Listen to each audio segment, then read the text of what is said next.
நான் அறிவிக்க விரும்புகிறேன். நம் இந்திய நாடு விடுதலை அடைந்து 75 ஆண்டுகளை கடந்துவிட்டது. பல்வேறு மொழிகள், இனங்கள், பண்பாடுகள், பழக்க வழக்கங்களை கொண்டுள்ள மக்கள் வாழும் நம் இந்திய நாட்டில் இந்த மக்களுக்கென்று அதை பாதுகாக்கின்ற அரசியல் சட்ட உரிமைகளும் உள்ளன. இத்தனை வேறுபாடுகளையும் கடந்து நம் அனைவரும் ஒற்றுமையாக வாழ்கிறோம். நம் நாட்டு மக்களின் நலன்களை போற்றி பாதுகாக்கின்ற வகையில் அதற்கான அரசியலமைப்பையும் நிர்வாக அமைப்பையும் அண்ணல் அம்பேத்கர் அவர்கள் தலைமையில் உருவாக்கியவர்கள் ஒற்றைத்தன்மை கொண்ட நாடாக இல்லாமல் கூட்டாட்சி கருத்தியலை, நெறிமுறைகளை கொண்ட மாநிலங்களின் ஒன்றியமாக உருவாக்கினார்கள் என்பதை இம்மாமன்ற உறுப்பினர்கள் அனைவரும் அறிவார்கள். ஆனால் இன்றைய காலகட்டத்தில் மாநிலங்களின் உரிமைகள் ஒவ்வொன்றாக பறிக்கப்பட்டு மாநில மக்களின் அடிப்படை உரிமைகளையே ஒன்றிய அரசிடம் போராடி பெற வேண்டிய இக்கட்டான நிலையில் இருக்கிறோம் என்பதை வேதனையோடு இங்கே பதிவு செய்கிறேன். பரந்து விரிந்த இந்த இந்திய நாட்டை மொழிவாரி உரிமைகளின் அடிப்படையில் உருவான மாநிலங்கள் தான் ஒற்றுமையாக காத்து வருகின்றன. இப்படி அமைக்கப்பட்ட மாநிலங்கள் அனைத்து அதிகாரங்களையும் கொண்டவையாக விளங்கினால்தான் மாநிலங்கள் வளர்ச்சி அடையும், இந்தியாவும் வலிமை பெறும். இதனை உணர்ந்து மாநிலத்தில் சுயாட்சி, மத்தியில் கூட்டாட்சி என்கிற பரந்துபட்ட கொள்கை முழக்கத்தினை தமிழ்நாடு தொடர்ந்து உரக்க முழங்கி வருகிறது. இந்தியாவிலேயே எந்த மாநிலமும் இது குறித்து முயற்சிகள் எடுக்காத நிலையில் ஏறத்தாழ அரை நூற்றாண்டு காலத்திற்கு முன்பே 1969ஆம் ஆண்டு முதலமைச்சராக பொறுப்பேற்ற தலைவர் கலைஞர் அவர்கள் ஒன்றிய மாநில அரசுகளின் உறவுகளை ஆராயும் பொருட்டு ஓய்வு பெற்ற தலைமை நீதிபதி பி. ராஜமன்னார் அவர்கள் தலைமையில் உயர்மட்ட குழுவினை அமைத்தார். நாட்டிலேயே முதல் முறையாக ஒன்றிய மாநில அரசின் உறவுகளை குறித்து விரிவாக ஆய்வு செய்து 1971ஆம் ஆண்டு ராஜமன்னார் குழு தனது அறிக்கையை வழங்கியது. அந்த குழுவின் முக்கிய பரிந்துரைகளை 51 ஆண்டுகளுக்கு முன்பு 1974ஆம் ஆண்டு ஏப்ரல் 16ஆம் நாள் இதே சட்டமன்றத்தில் தீர்மானமாகவும் தலைவர் கலைஞர் நிறைவேற்றினார். இதனைத் தொடர்ந்து ஒன்றிய மாநில அரசுகளுக்கு இடையேயான உறவுகளை மேம்படுத்திட ஒன்றிய அரசின் சார்பில் 1983ஆம் ஆண்டில் சர்க்காரியா தலைமையிலான ஆணையம், 2004ஆம் ஆண்டில் உச்சநீதிமன்ற நீதிபதி பூஞ்சி தலைமையிலான குழு ஆகியவை அமைக்கப்பட்டு அவற்றின் சார்பில் ஆயிரக்கணக்கான பக்கங்களை கொண்ட அறிக்கைகள் வழங்கப்பட்டும் இதுநாள் வரையில் எந்தவித மாற்றமுமின்றி ஏமாற்றமே தொடர்கிறது. அடுத்தடுத்து மாநில பட்டியலில் உள்ள முக்கிய அதிகாரங்களான மருத்துவம், சட்டம், நிதி ஆகியவற்றை ஒத்திசைவு பட்டியலுக்கு மடைமாற்றம் செய்யும் பணிகளை விரைவாக இன்றைய ஒன்றிய அரசால் மேற்கொள்ளப்பட்டு வருகின்றன.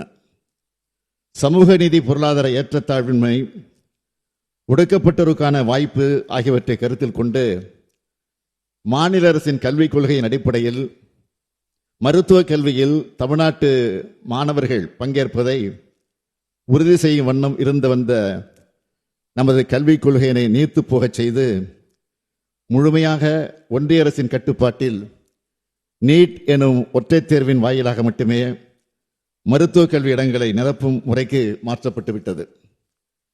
இந்த நீட் தேர்வு ஒரு சாராருக்கு மட்டுமே பயனுள்ளதாகவும் பயிற்சி மையங்களை ஊக்குவிக்கும் வண்ணமும் கிராமப்புற மற்றும் பொருளாதாரத்தில் பின்தங்கிய மாணவர்களுக்கு பெரும் பின்னடைவு ஏற்படுத்தும் விதமாகவும் உள்ளது. இந்த நீட் தேர்வின் காரணமாக பல மாணவர்களுடைய மருத்துவ கனவுகள் சிதைந்து போயிருக்கின்றன. பல மாணவர்களுடைய விலை மதிப்பில்லா உயிர்களை இழந்து நாம் தவித்துக் கொண்டிருக்கிறோம். கடந்த ஒரு நூற்றாண்டுக்கு மேலாகவே நாட்டிலேயே தலைசிறந்த மருத்துவர்களை தொடர்ந்து உருவாக்கி வரும் தமிழ்நாட்டில் உள்ள மருத்துவமனைகளை நோக்கி நாட்டின் பல்வேறு பகுதிகளில் மட்டுமின்றி பல உலக நாடுகளிலிருந்தும் உயர்தர சிகிச்சை பெற மக்கள் வருகை புரிந்த வண்ணம் இருக்கிறார்கள் என்பதை நான் சுட்டிக்காட்ட விரும்புகிறேன். நாட்டிலேயே தலைசிறந்த மருத்துவர்களையும் உயர்தர மருத்துவமனைகளையும் முன்னணி மருத்துவக் கல்வி நிறுவனங்களையும் கொண்டுள்ள தமிழ்நாட்டில் தரமான கல்வி கொடுக்கப் போகிறோம் என்ற பெயரில் நீட் தேர்வு மூலம் பொதுக்கல்வி முறையை சிதைப்பதையே நாம் தொடர்ந்து எதிர்த்து வருகிறோம். இந்த நீட் தேர்வால் ஏற்பட்டுள்ள இன்னல்களை களையும் விதமாக இந்த சட்டமன்ற பேரவையால் நிறைவேற்றி அனுப்பி வைக்கப்பட்ட சட்டத்துக்கு ஒப்புதல் மறுக்கப்பட்டுள்ளது. இதேபோல் மாநில பட்டியலில் இருந்த கல்வி ஒத்திசைவு பட்டியலுக்கு ஒன்றிய அரசால் மாற்றம் செய்யப்பட்டதால் தேசிய கல்விக் கொள்கை 2020 மூலம் மும்மொழி கொள்கையை தமிழ்நாட்டில் திணிக்க ஒன்றிய அரசால் முயற்சி மேற்கொள்ளப்பட்டு வருகிறது. மும்மொழி கொள்கை என்ற போர்வையில் இந்தி மொழியை ஒன்றிய அரசு மறைமுகமாக தமிழ்நாட்டு மாணவர்கள் மீது திணிக்க முற்படுகிறது. கல்விக் கொள்கையில் தமிழ்நாட்டு மாணவர்களின் எதிர்கால நலனை மட்டுமே முதன்மையாக கருதும் திராவிட மாடல் அரசு தேசிய கல்விக் கொள்கை ஏற்காததால் சமக்கர சிக்ஷா அபியான் திட்டத்தின் மூலம் தமிழ்நாடு அரசுக்கு விடுவிக்க வேண்டிய சுமார் 2500 கோடி ரூபாயை விடுவிக்காமல் தமிழ்நாட்டு மாணவர்களின் நலனை வஞ்சித்து வருகிறது. இவ்வாறு தமிழ்நாடு, கேரளா மற்றும் மேற்கு வங்காள மாநிலங்களுக்கு இத்திட்டத்தின் கீழ் ஏற்கனவே ஒப்புதல் கொடுக்கப்பட்ட நிதியை வழங்காதது குறித்து நாடாளுமன்ற நிலைக்குழுவே தனது கடுமையான கண்டனங்களை ஒன்றிய அரசுக்கு தெரிவித்துள்ளது என்பதை இந்த மாமன்றத்திற்கு சுட்டிக்காட்ட விரும்புகிறேன். எனவே மொழி, இன, பண்பாடு ஆகியவற்றின் தனித்தன்மைகளை உறுதி செய்யும் வண்ணம் கல்வியை மீண்டும் மாநில பட்டியலில் சேர்க்க வேண்டியது இன்றியமையாததாகும் என்பதை மாமன்ற உறுப்பினர்கள் அனைவரும் ஏற்றுக்கொள்வீர்கள் என்று நான் நம்புகிறேன்.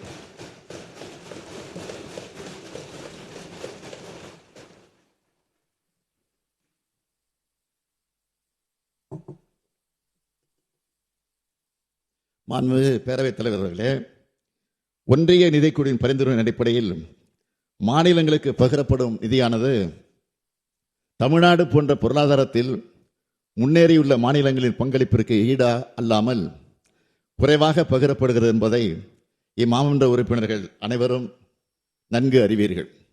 சரக்கு மற்றும் சேவை வரி அறிமுகப்படுத்தப்பட்ட போது அதன் அறிமுக நிலையிலேயே தன்னுடைய எதிர்ப்பை பதிவு செய்த மாநிலங்களுள் தமிழ்நாடும் ஒன்று. எனினும் பொருளாதாரத்தில் முன்னேறிய மாநிலங்களின் கருத்துக்கள் எல்லாம் புறந்தள்ளிவிட்டு நடைமுறைப்படுத்தப்பட்ட சரக்கு மற்றும் சேவை வரி உற்பத்தி துறையில் சிறந்து விளங்கும் தமிழ்நாடு உள்ளிட்ட பல மாநிலங்களுக்கு மிகப்பெரிய வருவாய் இழப்பை ஏற்படுத்தி உள்ளது. மிக முக்கியமாக மாநிலங்களின் வருவாய் ஈட்டக்கூடிய அதிகாரம் பறிக்கப்பட்டிருக்கிறது. இந்தியாவின் 2வது பெரிய பொருளாதாரமாக விளங்கி ஒன்றிய அரசின் வரி வருவாயில் பெரும் பங்களிப்பை தமிழ்நாடு தரும்போதிலும் நாம் பங்களிக்கக்கூடிய ₹1 வரியில் 29 பைசா மட்டுமே நமக்கு நிதி பகிர்வாக அளிக்கப்படுகிறது. இது மிக மிக குறைவு. இயற்கை சீற்றங்களினால் தமிழ்நாடு பாதிக்கப்பட்ட போதெல்லாம் கூட உரிய இழப்பீடுகள், தகுந்த ஆய்வு மற்றும் அளவீடுகள் செய்த பின்னரும் பலமுறை வலியுறுத்தியும் வழங்கப்படவே இல்லை. இந்த நேரத்தில் இந்திய அரசமைப்பு சட்டத்தை வடிவமைத்து தந்த அண்ணல் அம்பேத்கருடைய கருத்தை இந்த மாமன்றத்தில் பதிவு செய்ய விரும்புகிறேன். Both the union and the states are created by the Constitution. Both derive their respective authority from the Constitution. The one is not subordinate to the other. It is its own field, and the authority of one is coordinate with that of the other. மாண்புமிகு பேரவைத் தலைவர் அவர்களே, ஒன்றிய அரசின் வழிகாட்டுதல் படி மாநில அரசின் தீவிர மக்கள் தொகை கட்டுப்பாடு விழிப்புணர்வு நடவடிக்கைகள் மூலம் பிறப்பு விழுக்காடு கட்டுப்படுத்தப்பட்டு சீரமைக்கப்பட்ட நிலையில் அதனை தண்டிக்கும் விதமாக 2026 ஆண்டு நடைமுறைப்படுத்தப்பட கருதி இருக்கக்கூடிய நாடாளுமன்ற தொகுதியில் மறுவரையினால் தமிழ்நாட்டின் பிரதிநிதித்துவம் வெகுவாக குறைக்கப்படக்கூடிய அபாயம் ஏற்பட்டுள்ளது. இவ்வாறு கூட்டாட்சி கருத்தியலுக்கு எதிராக ஒன்றிய அரசு நடந்து கொள்ளும் போதெல்லாம் அதற்கு எதிராக தமிழ்நாடு தொடர்ந்து எதிர்வினை ஆற்றி வருகிறது. இந்த பிரச்சனைகளை குறித்து மக்கள் மன்றத்தில் விரிவாக எடுத்து கூறி தேவைப்பட்டால் சட்டமன்றத்தில் அதற்குரிய தீர்வை எட்டுவதற்கு உரிய சட்டங்களை ஏற்றிடவும் நாம் என்றும் தயங்கியதே இல்லை. இன்னும் குறிப்பாக சொல்லப்போனால் நாம் இயற்றிய சட்ட முன்வடிவுகள் மீது உரிய ஒப்புதல் வழங்காமல் காலம் தாழ்த்திய தமிழ்நாடு ஆளுநர்களுடைய செயலை எதிர்த்து உச்சநீதிமன்றம் வரை சென்று வழக்கு தொடுத்து சமீபத்தில் தமிழ்நாடு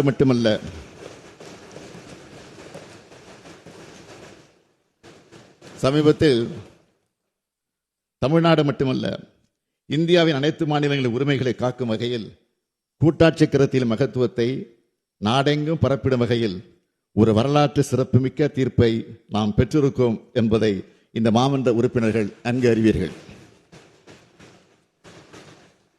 மாண்புமிகு பேரவைத் தலைவர் அவர்களே, அமெரிக்க நாட்டின் புகழ்பெற்ற குடியரசுத் தலைவர்கள் ஒருவரும் அமெரிக்க அரசமைப்பு சட்டத்தை வகுத்து தந்த சட்ட மாமேதையுமான ஜேம்ஸ் மேடிசன் அவருடைய கருத்தை இங்கே பதிவு செய்வது பொருத்தமாக இருக்கும் என நம்புகிறேன்.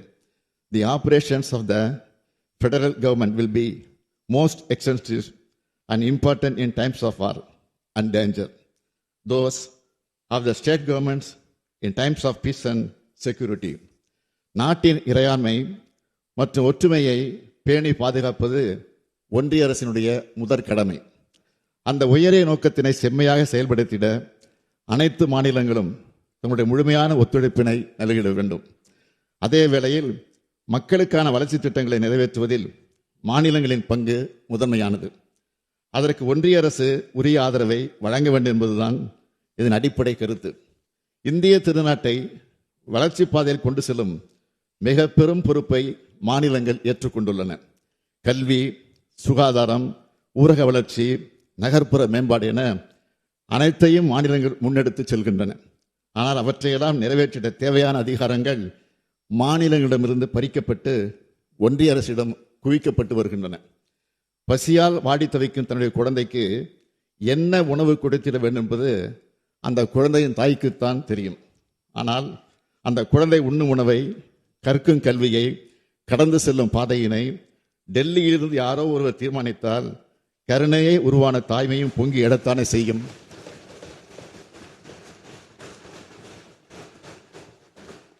தொடர்ந்து மாநிலங்களின் உரிமை பறிக்கப்பட்டு வரும் இந்த இக்கட்டான சூழலில் கூட்டாட்சி கருத்தியலை வலியுறுத்தும் வகையிலும் ஒன்றிய மாநில அரசின் உறவுகளை அதற்குரிய கொள்கைகளை மேம்படுத்திடவும் இந்திய அரசியலமைப்பு சட்டத்தின் விதிக்கூறுகள், நடைமுறையில் உள்ள சட்டங்கள், ஆணைகள் ஆகியவற்றை அனைத்து நிலைகளிலும் ஆராய்ந்து மறு மதிப்பீடு செய்திடவும் மற்றும் அதற்குரிய நடவடிக்கைகளை அரசுக்கு பரிந்துரை செய்திடவும் உயர்மட்ட அளவிலான குழு ஒன்றினை அமைப்பதென்று மிக மிக அவசியமாக வந்திருக்கிறது.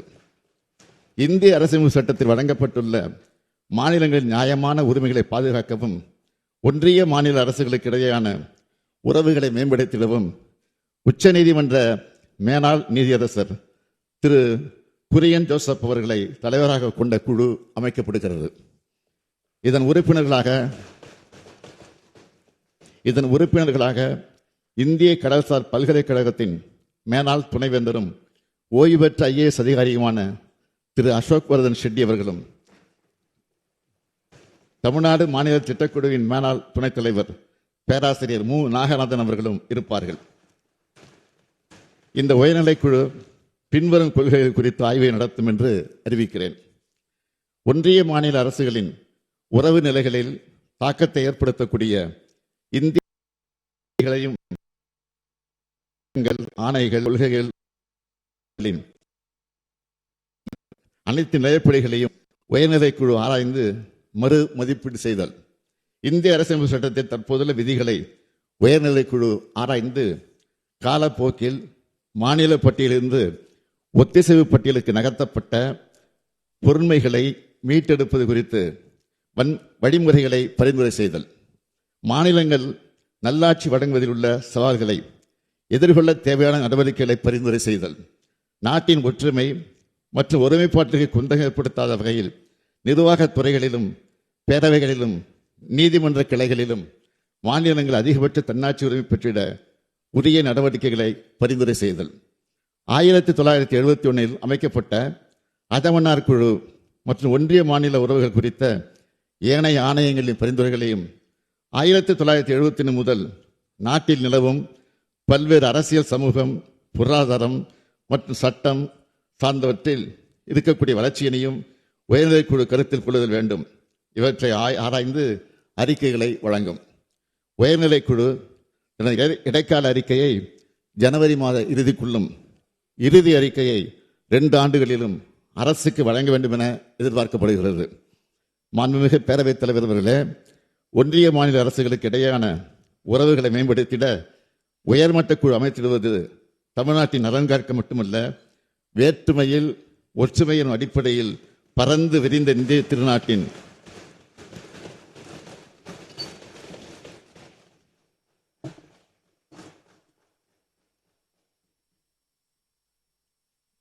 வேற்றுமையில் ஒற்றுமை எனும் அடிப்படையில் பரந்து விரிந்த இந்திய திருநாட்டின் அனைத்து மாநிலங்கள் உரிமைகளை காத்திடவே நாம் இன்று இந்த முயற்சியை முன்னெடுத்திருக்கின்றோம். நம் தாய் தமிழ் மொழியை காத்திடும் முயற்சிகளில் ஈடுபடுவதெல்லாம் இந்தியாவின் பல பகுதிகளில் தம் இயல்பை இழந்து கொண்டிருக்கும் பிற மொழிகள் குறித்தும் அழிந்து கொண்டிருக்கும் பழங்குடியினரின் மொழிகள் குறித்தும் நாம் கவலை கொள்கிறோம் என்பதுதான் உண்மை.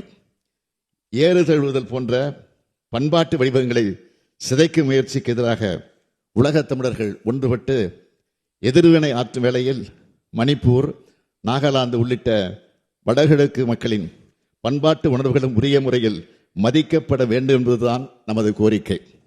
தமிழ்நாட்டின் கடைகோடி கிராமங்களுக்கும் என்ன தேவை என்பதை உணர்ந்து அதற்குரிய நலத்திட்டங்களை நிறைவேற்றும் உரிமையும் அதற்கான உரிய நிதி ஆதாரமும் தேவை என்ற கருத்தை வலுவோடு நாம் முன்வைப்பது இந்தியாவின் கேரளா, தெலுங்கானா, கர்நாடகா போன்ற மாநிலங்களுக்கும் பொருந்தி வருவதை அனைவரும் உணர்வார்கள்.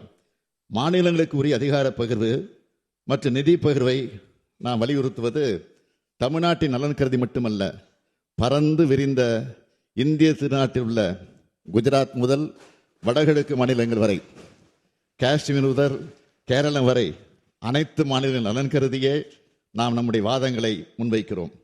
மாநில சுயாட்சி குறித்த விவாதங்களில் முதல் குரல் என்றுமே தமிழ்நாட்டில் இருந்துதான் ஒலிக்க தொடங்கும்.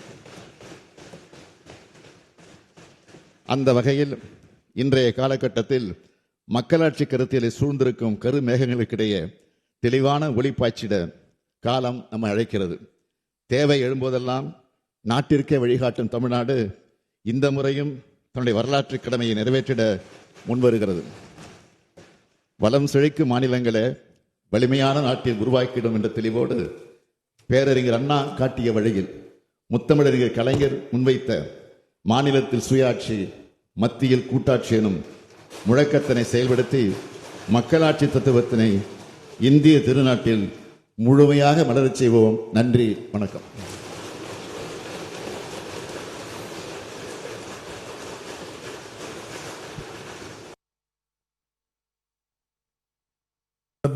விதியின் கீழ் பேச வருகின்ற மாமன்ற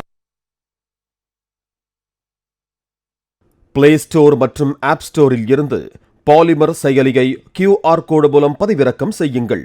செய்திகளை உடனுக்குடன் பெறுங்கள்.